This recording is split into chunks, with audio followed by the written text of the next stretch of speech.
Hi, everyone. Welcome to Edge AI on Android and wearOS, presented by Eoin Jordan, a senior developer relations engineer here at Edge Impulse, with over 13 years of experience in networking, cloud, edge, and IoT technologies. He's passionate about edge intelligence, actively pursuing a PhD in the subject, and educating the community about this emerging field. Beyond his professional and academic career, Eoin has been engaged in a number of outreach programs within his local community, actively contributing to projects that advocate for the democratization of technology and foster an inclusive and diverse environment. Eoin, over to you. Thanks, David. Hi, I'm Eoin, and welcome to today's session. Over the next 20 minutes, I'm going to go through how to collect sensor data, train a model, and run real-time inference on anything from a 5-year-old Android Pixel 3a phone to a wearOS watch, embedded Android device, and even a AR XR headset. Today's goal is simple. We're going to build a wearOS or Android phone app that performs fall detection. We'll look at how to add a gyroscope and a regression block as a way of adapting the existing template so you can get confidence with how to build your own solutions.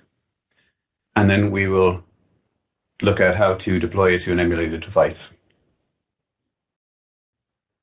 So why are we looking at Android today? Well, Android has a wide device ecosystem. Everything from phones, watches, automotive dashboards, embedded hardware, extended reality headsets, as I mentioned. There's an ease of distribution that you don't get with other platforms. APKs can be added to the Google Play Store. They can also be added to internal enterprise repositories for distribution, and they can be directly installed, as we will see today, from your IDE. There's also a sensor-rich environment. You've got accelerometers, gyroscopes, cameras, heart rate monitors that can just be added with one line.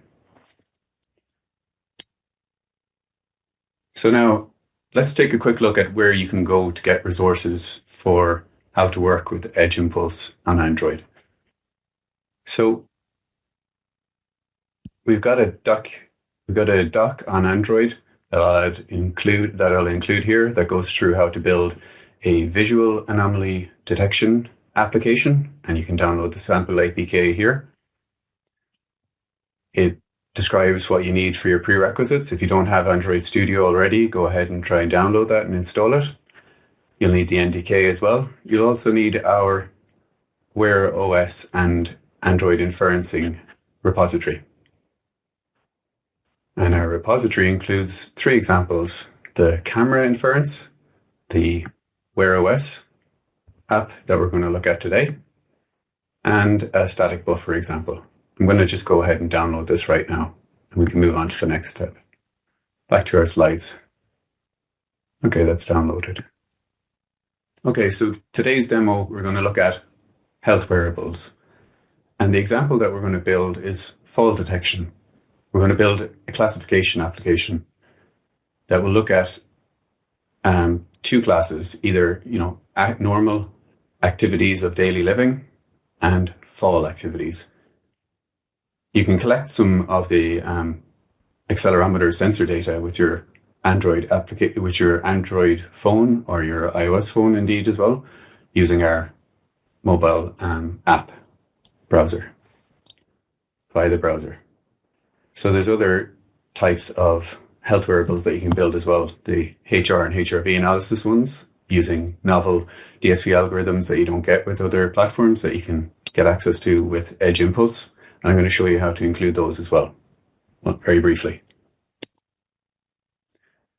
So sensor data is time series data. This is something that we work with very easily in Edge Impulse. You can see here, we've got streams of our accelerometer, and we've got the label applied here for falls that we can detect. You can see that we've got a lot of variety in the types of sensors that we can use. There's IMUs like our gyroscope and accelerometer, PPG, that collects at 52 Hertz to work with our algorithm. Then there's microphones for doing audio event detection.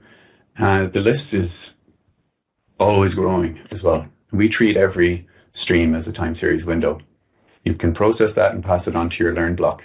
The learn block that we're going to use today is the classification one. We'll also talk briefly about regression if we get enough time. So collecting data is very easy. As I mentioned earlier, all you need to do is go to the dashboard, go to your project that you've created, and go to data acquisition. Scan the QR code, and that will bring up on your mobile phone the data collection web application. You can start recording from the sensor that you want to. Here it's the accelerometer, and that will go directly into your project. You can start to drop our phone to collect some fall detections, or we can wear our phone if we want to do some activity detection. So then we can process our sensor data. And I'm going to go through how we can process that buffer. And there's a figure that you will need to change depending on what sensor you're working with or what number of classes that you have. And we'll look at that as we walk through our project. Okay, so now we get to the Edge Impulse project where I can show you and export example. So our fall detection project, this is a public project that you can download. It's based on one from our expert Naveen, a member of our expert network. And I'm going to include his blog as well that you can read if you want to look into it more. So we're going to export this, and it's very important to disable the Eoin compiler for now because we're going to need to use the TensorFlow Lite libraries in Android. So once we've done that, we can build it. I've done this already yesterday, so it should be available in my downloads. So I might have to just pause here for a moment while this builds. Actually, I'm just looking. But while this builds, maybe, you know what? Rather than pausing, I can move on to the next step.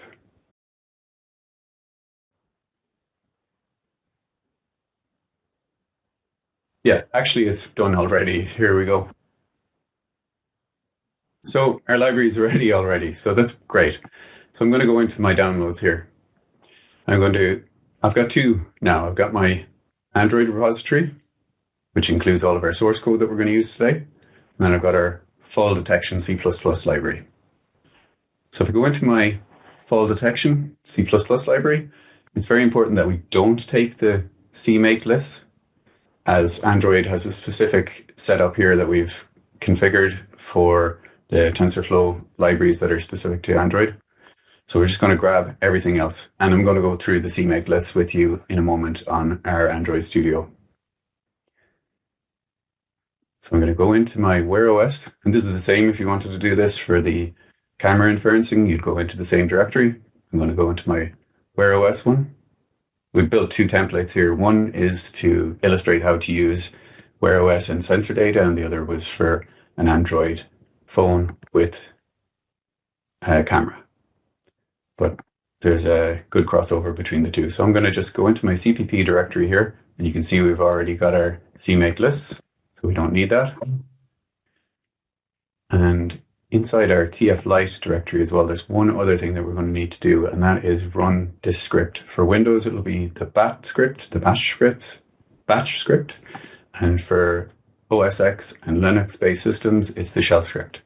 And what this does is it's just going to download some of the TF Lite libs that are needed from our content delivery network. So now we're going to go back to Android Studio. Actually, we haven't gone to Android Studio yet, so we're going to just go to Android Studio and open a project. So I'm going to go into my downloads. I'm going to go into the example Android inferencing main, wearOS. This project will then begin to import into Android Studio. We're going to encounter a couple of small issues that I'll show you how to overcome. So the project that I'm using right now is configured for a different set of features, and I'm going to show you how to adjust that for your own. once this has fully completed, because you just need to wait until you see everything. Okay, I can see, okay, I got my CMake list. So once you can see everything with the correct icons, like your CMake list here, then you know you're good. So inside our CMake list, I said I'd go through this briefly with you. This is where you would come to if you wanted to add different processing blocks, like your regression block. And this is where we have our linked TF-Lite libraries for Android. Now let's get back to the script that we need to run to download those libraries. Download TF-Lite libs here. So I should be there now. If I go ls, yeah, download libs, and then let sh for OSX. It's very fast. Now we're done. So if you don't have an emulator already, you will need to create one. I already have this wearOS one. I've also got a Pixel one. I just use the integrated emulator with Android Studio. I had worked with Android before, and the external ones were better, but this is very good at the moment, so no problem recommending it. So let's go here and make our project. So this will make our C++ project. While that's happening, let's take a quick look at what we have. So in our Kotlin and Java directories, you're going to see that there's two sections. There's the complication. On wearOS, the complication are those dials that appear on your watch face. So on your watch face, you can have different dials that show a numeric value. That numeric value, that could be used for the output from our inference, for example, or it could be used to count the number of activities, or it could be used to give the beats per minute from your HRV or your HR algorithm.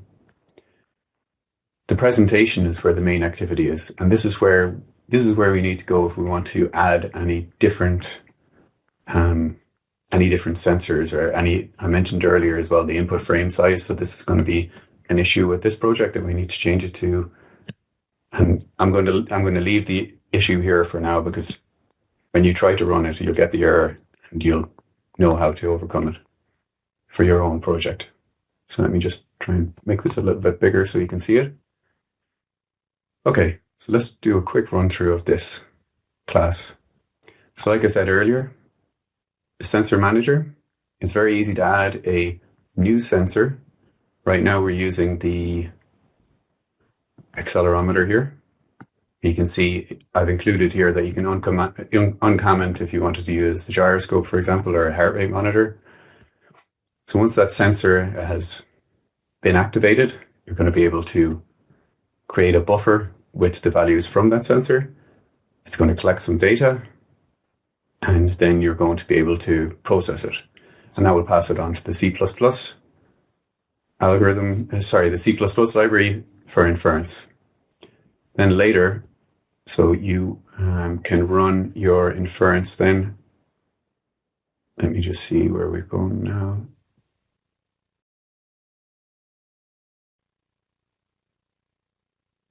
So yeah, you can run your inference here. So this is your inference, but you could change this to regression as well if you wanted to predict the next value in a sequence, for example. I'm just thinking here about Android embedded applications. And of course, if you do want to do that, you're going to need to add the correct block as well in your definitions in the CMake list. So I think I've spoken long enough to get this project finished. Now I can run it. So let's see if we can run this.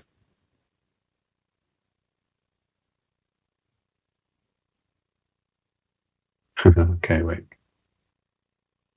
So we've made the project run. Okay, let's see if we need to do this.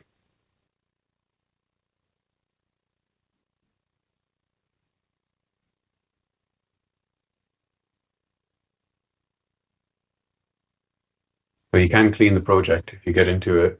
strain situation with Android Studio. Let's take a look at this. I'm not missing anything there. Maybe I used the wrong emulator here. Let's see. No, that's the right one. Okay, so I've cleaned the project, refreshed the C++ project, and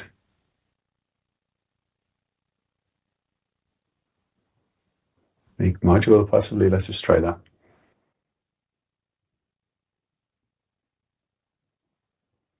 Okay, now I can see I've got my emulator here and I've got my run app. Okay, so now we should be able to run this. It's going to fail, but let's let that happen for now.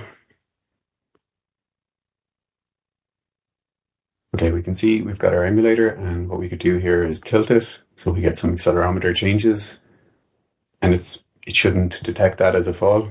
It should just be a normal everyday activity. So we're collecting some data here into the buffer. Now, this APK was built already and installed onto our emulator, but we could grab that from our build directory. Okay, so this is exactly what I wanted to show you. This is what you need to change from 375. Depending on your project, you're going to have a different sequence here.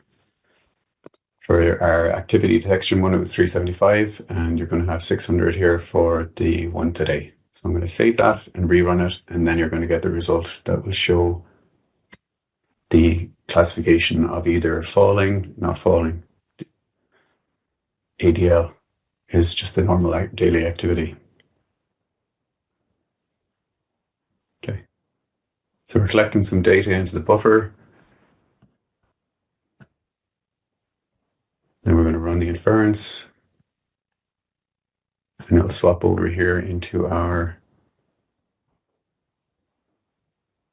wearOS inference C++. It's going to convert it to an array, check the buffer length, prepare the signal, and run the classifier. And we'll get the results then. And here we go. Here's our results. So we've got a high confidence score that it was a normal daily activity and not a fall. So I think that should be enough to go through the demo. Let's go back to our slides and see where we are. Okay, so we've gone through processing sensor data. We've run through our project. We've run inference on the sensor data with Android Studio. I gave you a brief run through of Android Studio. Now, so I wanted to show what else you can do. Other than classification, we can do regression. So if we wanted to do like linear regression, if you want to predict the next value in a sequence, or if you want to look at the error in your values, if you're trying to predict drift in a sensor, for example, regression is what you want to look at. So regression is very good for predictive maintenance and more of an industrial scenario. I wanted to just add this in as another block that we can use with our sensor data. So the regression block can be leveraged to predict the outcome of a new and unseen input data or fill in a gap in missing data. So it lets you predict continuous numeric values instead of fixed classes or anomalies.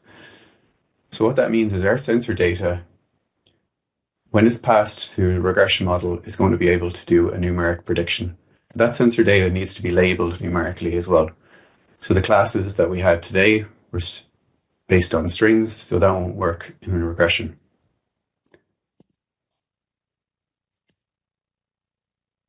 So once you've got your regression project created and deployed,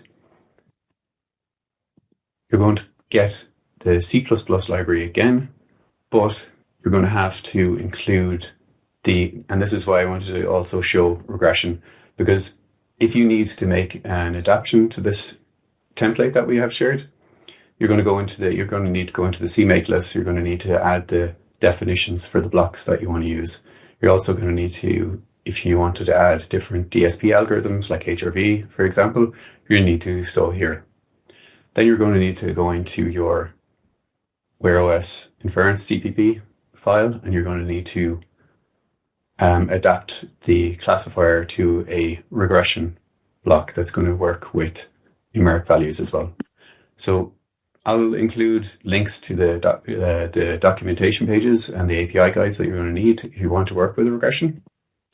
And that's it for today. I hope you enjoyed it. And if you haven't worked with Android before, or if you have worked with Android before and you feel that we've missed something here, please let me know and we can discuss it in the Q&A section.